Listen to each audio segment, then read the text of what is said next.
What's up, GQ? This is Chris Matthews. A lot of you might know me as Lethal Shooter, the shooting coach. Bobby Portis, Katavious Caldwell-Pope, Skylar Diggins, Candace Parker, Travis Barker, Drake, Future, G Herbo, the list goes on. Just anybody that loves the game of basketball, I'm willing to train them. Everybody that we named, their shooting percentage went up while I was training them. I just feel like numbers don't lie. If you want to master the art of shooting, you have to take the time every single day to shoot the ball. You just can't watch TV and say, I want to be a shooter. You have to get muscle memory, get your reps, get your footwork, get your hand placement. So I think anybody and everybody can be a shooter. It takes you understanding that what you did before didn't work. And once you understand that didn't work and you trust me, you will win. The main points I look for with the art of shooting before training a player is how they catch the ball, how's their footwork, how do they shoot when they're tired, what's their go-to move, what move can't they do, how do they shoot after a timeout when the coach just literally lit into them, how do they shoot when the crowd is against them, how do they shoot at home. Some people, if you put a tall defender in front of them, they can't shoot. So when I train against you, you know what? I'm gonna hire somebody that's 6'10", close out on you. Or if you're tall and you can't shoot against somebody shorter, I'm gonna hire somebody that's not tall as you to close out. I watch every single thing that the person does, because if you miss that one thing that's taking their shooting percentage down, as a trainer, as a coach, you failed that person. It doesn't matter how good you shoot. You need somebody to help you. Tiger Woods has a coach. Steph Curry has a coach. Nobody's good enough to not have somebody teach him or critique him. Buddy Hield this summer, he's a great example. He's shooting a pill off the ball this year. And when I was training him the first day, he was like testing me. He was like, well, so what you see wrong with my jump shot? And I was like, well, I see this. He was like, no, you're not right. And I was like, you shoot your way, and then we'll shoot my way. If your way wins, we'll keep it your way. And then when he was doing my way, he was like, all right, tell me everything. If you can let them see how beneficial it is to work on their craft and get better, that's what my life is all about. Danny Green hired me to be a shooting coach last year. He was #1 in the NBA last year. I was only with Danny Green for a few weeks, but he allowed me to change some certain things with his hands. The bottom half of his body, the shooters like Buddy and Danny, who are already elite shooters, they don't come in saying, this is what I'm doing wrong. They come in and say, what do you see? My workouts aren't the same for everybody. It depends on who the person is. When I was with Bobby Portis, I said, hold up, man, this guy has the potential to be one of the top shooters. I was telling Bobby this because I really believed in his jump shot. And my main goal, I said, I'm gonna make you top 10 in the NBA in shooting. And he was laughing at me, yeah, whatever, let's get out of here, let's get something to eat. And then he finished top 3.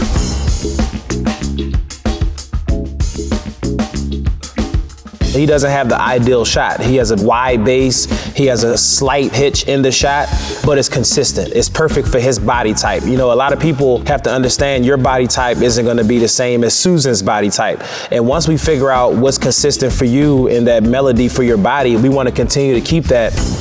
He's a big guy. He's like 6'10". I changed the way that he was on his feet, because if you have bad balance on your feet, you're not gonna have a consistent jump shot. I changed the way that he was to catch the basketball, because the way that he was catching it, he couldn't get to a quick rhythm that I needed for him to have a consistent jump shot. I changed how low he took the basketball. Some players, they can go really low with the ball, but everybody has different body types. The way you catch the basketball can determine if you shoot 45% from 3 or 35%.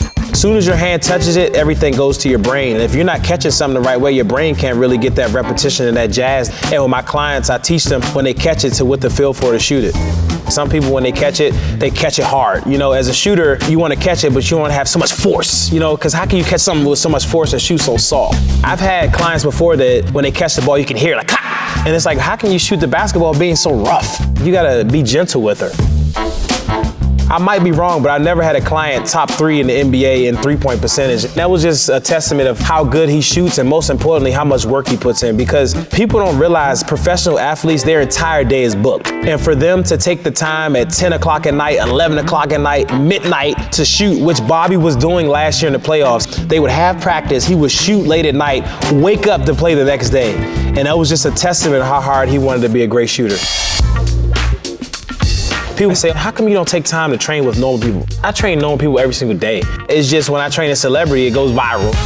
I was in Atlanta helping Dwight Howard, and 21 Savage hit me up. And I was just like, you know what?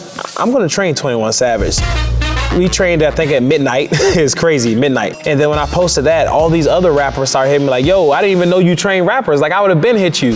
Then all these other celebrities started hitting me up. You know, Michael B. Jordan, Chris Brown, 2 Chainz, Lil Yachty, Machine Gun Kelly, that's my guy. Machine Gun Kelly loves basketball. He's a Cleveland guy. He grew up watching basketball, and it's easy to train people who are celebrities that love the game, but most importantly, they want to learn. People don't realize Machine Gun Kelly is really tall. He's like 6'6". So the biggest adjustment that we changed with him was his follow through, because sometimes when he catches the ball, it wasn't strict.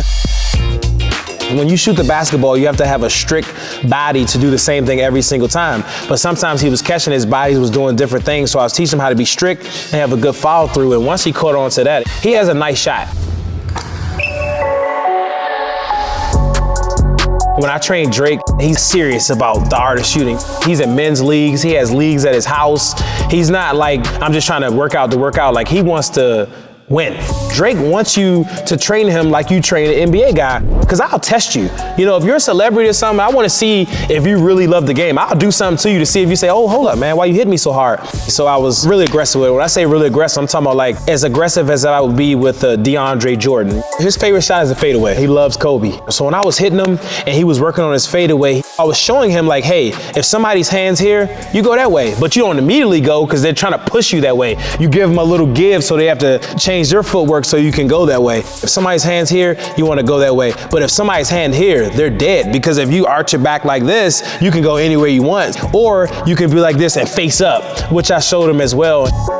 I would say top to bottom, we changed his entire jump shot. The one thing about Drake, he has a beautiful follow through, but it was the mechanics at first from the start that wasn't right, but the follow through was correct. So I changed everything from the foot all the way up, and then the follow through, I kept the same because the follow through was perfect. And if you give him homework and you go train him again, you'll see the difference in his jump shot, because he shoots every day if he's not in the studio.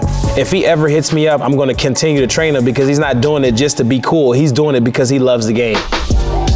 It's amazing to look a client in their face and they're like smiling when you tell them something. It's like, dang, I felt that, but I didn't ever know. I can't explain that type of joy. And that's why my life is so committed to them, just helping others and helping them take a step in the right direction. So everybody watching this, if you want to be an elite shooter, take the time to form shoot every day. Try to make at least 300 shots a day. Stay inside the mid-range. Once you master that, go to the three-point line. Once you master that, go to the NBA line. Once you master that, you're in Steph Curry land.